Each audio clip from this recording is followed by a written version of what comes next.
Welcome to the Real Estate Truth with Fernando Alvarez, and today we're interviewing Ron Ricard. Ron Ricard is a certified exchange specialist with IPX 1031. Ron, welcome to the show. Thanks, Fernando. Great for having me. Awesome. Well, Michelle Manoir actually introduced us. She mentioned that you're someone that I should talk to with regards to 1031 exchanges. I know that a lot of sellers, investors probably have questions about 1031 exchanges, what they are, how they can use them, and how it is as a benefit. So why don't we just start with that? What is a 1031 exchange? 1031 refers to the part of the tax code that allows you to sell investment real estate, buy replacement investment real estate, and if you follow the rules, you get to defer paying taxes on the profit that you've made. And who doesn't want that, right? Who doesn't want to defer some taxes? As long as you can defer them the rest of your life if you want to. That's awesome. Yeah, I mean, honestly, I've been to a lot of investor meetups and networking events, and taxes seem to be one of the top issues, right up there with cash flow and a couple other things too. So that's awesome that 1031 exchanges provide that benefit. Let's start with this. Who is it for? What type of client would use a 1031 exchange? Oh, it's interesting because I work with a gamut of clients. Okay. This morning I opened up an exchange for a woman selling a $40,000 piece of land in Oklahoma. Oh, wow. I also opened up an exchange for a $3 million commercial building in San Bruno that people had owned in the family for 50 years. I've also done exchanges for large corporations who are selling, big office buildings or hotels and things like that. So it really runs the gamut from your mom and pop, people who own a rental property or two, all the way up to the biggest companies in the world who are buying and selling investment real estate. Got it. So pretty much any investor that it's not their primary house can qualify for a 1031 exchange, correct? That's correct. It also applies to people who run a business. Okay. So I've also done a lot of exchanges for people who, doctors or dentists or attorneys who own the building that they're operating out of, or farmers. Obviously they're using their land for business purposes. So that's another avenue where we do a lot of exchanges too. Got it. Okay. And who would you say a 1031 exchange is not for? People who are selling just their primary residence or second home.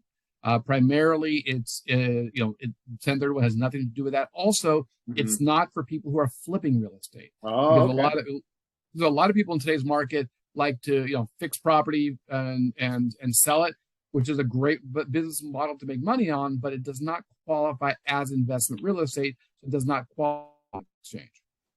So by investment real estate, they actually have to have tenants inside of that home living there for, say, a set number of years? Right. Because basically, I always say it's property that you're getting rental income from, property that you're running a business from. Bare land actually does qualify because that's held for appreciation, but land kind of falls in its own category. For most investors, it's people who are getting rental income from. Got it. Okay. And what would you say are some of the general rules or regulations or restrictions that someone that's thinking about using a 1031 exchange should follow? Well, there are three things I always say are important to know when you're doing the exchange. The first is the good news. And Okay. The good news is you could buy any kind of investment real estate anywhere in the country. So you could sell a house and buy a shopping center. You can sell a farm and buy an apartment building. You can sell bare land and buy a rental condo. So it's not limited that way in terms of what you can buy. Any kind of investment real estate can be exchanged for any other, which is good news. Now, the two parts that people always need to know about is, one, how much do you need to reinvest? And the answer to that is pretty simple: everything. Okay. Not the profit, not the equity. You sell for $1 million, you need to go buy for at least $1 million. You can buy for more, no problem. If you buy for less, you pay tax on the difference. But as a rule, you're buying equal or greater to what you sold the property for. Got it. And let's say you're doing 1031 exchange a single family house. Can you purchase a duplex, fourplex, something that's different, or does it have to be something very similar? No, like I say, it could be any investment real estate. You can buy an apartment building, you can buy a commercial office building, you can buy a farm, you can buy multiple properties anywhere in the country. Got it. And the next property, does it have to be within a certain price range of what you sold your home for, or could it be, like you said, anything higher? Or does it have to be within a certain percentage? Equal or greater to defer all the taxes. And if you buy multiple properties, as long as they add up, to buying equal or greater, then you're deferring all your taxes. If you have any cash left over or you buy something less expensive, you pay taxes on the difference. Okay, got it. Awesome. And there's a time window, right? From the time that you initiate the exchange to the time you have to identify the next property or close on the next property. How does that work? Right. So that's probably the most limiting factor to this. Okay. There's a very strict timeline. So from the day you close escrow, you need to know what you're going to buy within 45 days. Wow. So you have 180 days to actually close the escrow. So 45 days to tell us what you're going to buy, 180 days to actually buy it. And there are no extensions and no exception to those. So that 45-day clock really is a critical one. Technically, you don't have to be in contract. Technically, you just gave us the address to what you're going to buy. But for practical purposes, you really should plan to be in contract by that 45 days. Okay, got it. So if they've identified a property within 45 days and for some reason it doesn't work out, their offer is not accepted, or they're going through the inspection period and then for some reason it's not a good purchase anymore, are they going to get penalized now because they're within that 45-day window and they're not moving forward with that home? Again, during the 45 days, you can change your mind. But once they go past that 45 days, if something happens, the inspections falls through, or you get outbid for the property or whatever, well, then eventually you're going to get your money back and pay your taxes. So that's why by day 45, I always say be in contract, have your inspections done, have your loan approved. You want to be pretty locked in by that point. And I would say most of my clients are actually done with their exchange by the 45 days. God, it makes a lot of sense. And I've worked on both sides as a buyer's agent and a listing agent with either people who are selling a home in the 1031 exchange or the buyers purchased that part of the 1031 exchange. And what I noticed about the buyers is they're really in a rush to find something. Like all of a sudden I'm getting a lot of text messages and showing requests. But I know that if they miss a window, all of a sudden that dies down because at that point they're paying taxes anyways. Yeah, exactly. Awesome. And what would you say is your role in all of this, right? As being an exchange specialist, first of all, how are people going to find you to work with them? And the next thing is, and how are you going to help them to facilitate the exchange? Well, the first thing to realize is whenever you do a 1031 exchange, you are required to use a third party called the intermediary, and that's what we are. So we are a required part of any exchange, and our role is really simple. Our job is to hold the money between when they sell and when they buy. I call us the escrow between the escrows. So when escrow closes, the funds come to us, and when you're ready to buy, we send the money to the title company on that side. So we are a required part of any exchange. Got it. And so essentially what you're doing is avoiding the funds going into the seller's hands because then they're going to get taxed on it if the second they touch that money. That's exactly right. Awesome. And as far as that tax benefit, you had mentioned earlier that they can withhold it for the rest of their life. Is that what people do? They exchange, keep moving up, buy more property, and eventually they own a big portfolio. Is that normally what happens? Yeah, that's pretty much it. The term we use in our industry is swap till you drop. Okay. Yeah.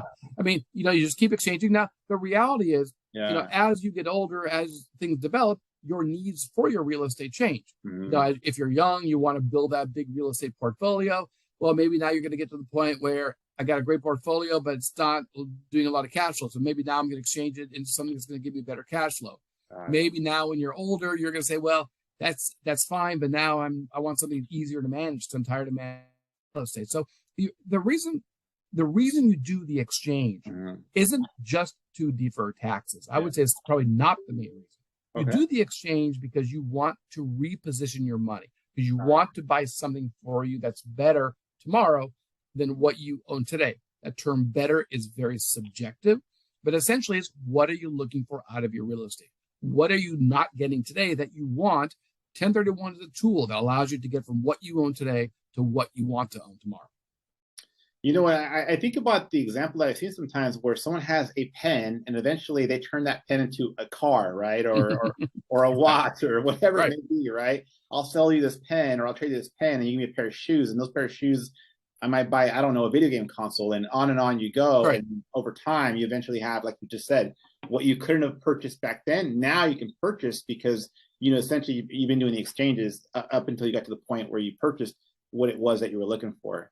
Right. And eventually also because, and obviously the whole idea of real estate is it appreciates. So because you just take that appreciation and you re-leverage that into more and bigger properties. So that's how, I mean, the majority of wealth in this country has been generated by real estate. Yeah, absolutely. I always read about like 90% of, I believe it's the world's millionaires, have some type of real estate investment to portfolio.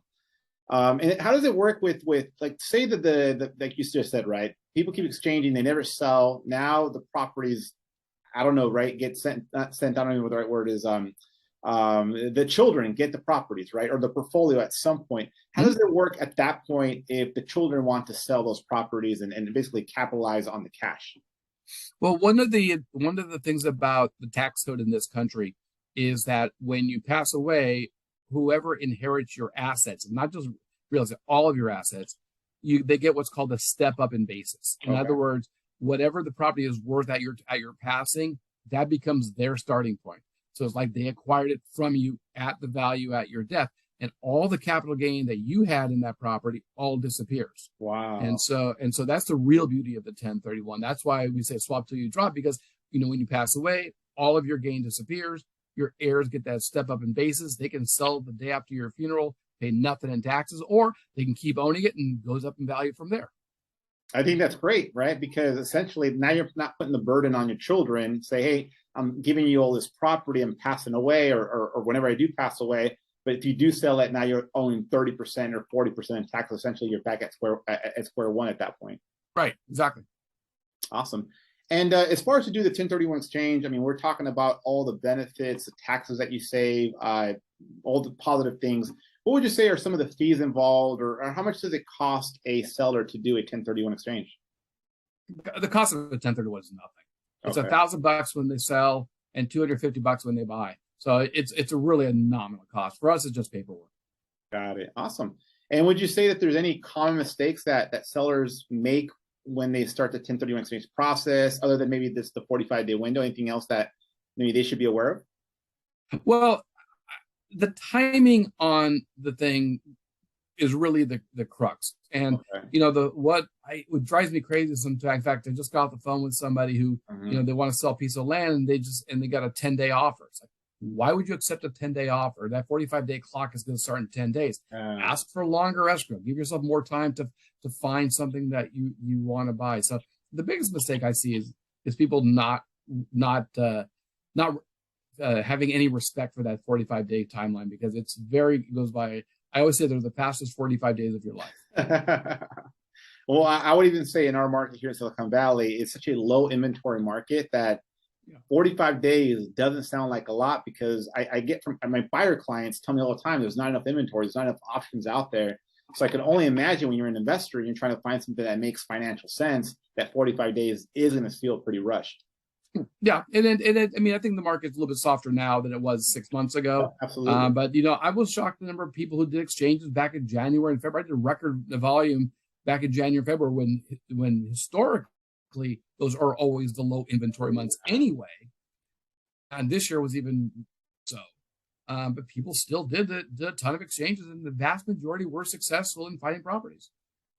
That's awesome. Do you have an idea as far as what that percent? You think it's maybe 80% or so of those that are able to find a property within that 45-day window? I would say 85 to 90%, probably even more. I would say 85 to 90% buy at least something, whether they buy enough to fully satisfy their exchange and not have any taxable repercussions. Probably more than, buy something less and of course have to pay something in taxes. But the vast majority of people, find enough to satisfy their exchange. Got it. And now that we're basically towards the end of the summer and the end of the year is upon us in the next 4 months or so, would you say that there's any, how to put it, urgency for sellers that want to do 1031 exchange before next year to do it between now and the end of the year, or it doesn't really matter time-wise? It really doesn't matter. The first thing I'll say is that my business is extremely even year-round. It dips a little bit in January just because it's the beginning of the year, but it's very consistent year-round. So there are people who are always doing exchanges. And, because you're deferring the taxes, it's not like you have a rush to avoid a change in the tax code or anything. So, and there's no planned changes in the tax code that it will affect 1031 exchanges right now, which is great. So, while it's really whenever you feel comfortable selling the property and you feel comfortable that you're going to be able to find something, that's a great time to go at it. But there really isn't a better time of year per se. Got it. That makes a lot of sense. And I think, like, for your perspective, like, you're right. It doesn't, a CPA, for example, gets busy during tax season, right? And us as realtors, we tend to get busy in spring and in summer. Obviously, times change and whatnot. But your business, like you said, when people are ready to sell, they're ready to sell. And usually when you sell, because again, it's an investor, they're not so much, how would I put it, motivated because they want to move up to a bigger house or downsize. It's because it's time to basically, like you said, recapitalize the asset and find something that's, like you said, better, whatever today's definition is. Exactly. Is there anything else that you can share with the audience with regards to 1031 exchanges? Maybe any other tips or things that you know of? Anything else you think we may have not covered today? Well, I mean, I can literally, I've spent 8 hours talking to attorneys about this stuff, so I can give you a lot more detail if you really want to. I guess the only thing we really haven't mentioned, which I'll mention very briefly, is there is something called a reverse exchange. Okay. And a reverse exchange is exactly what it sounds like. You're buying first and then selling. Okay. It's a lot more expensive of a transaction, and more importantly, it requires you to have the money to buy it without having sold yours. Mm-hmm. I don't want to go too deeply into it. Just know that mechanism does exist. And if anybody has a specific situation, I'm happy to talk to them about it. Awesome. Okay. And if someone has any questions about reverse exchanges or 1031 exchanges in general, how would they get a hold of you? Best way is to give me a call. I got a real easy phone number to remember, 408-483-1031. And also, if you Google my name, you'll see it's really easy to find me. Ron Ricard, 1031 exchanges. Well, thank you so much for your time today. I really appreciate you coming on to talk about 1031 exchanges and enlightening the audience. Thanks so much, Ron. Thanks for having me.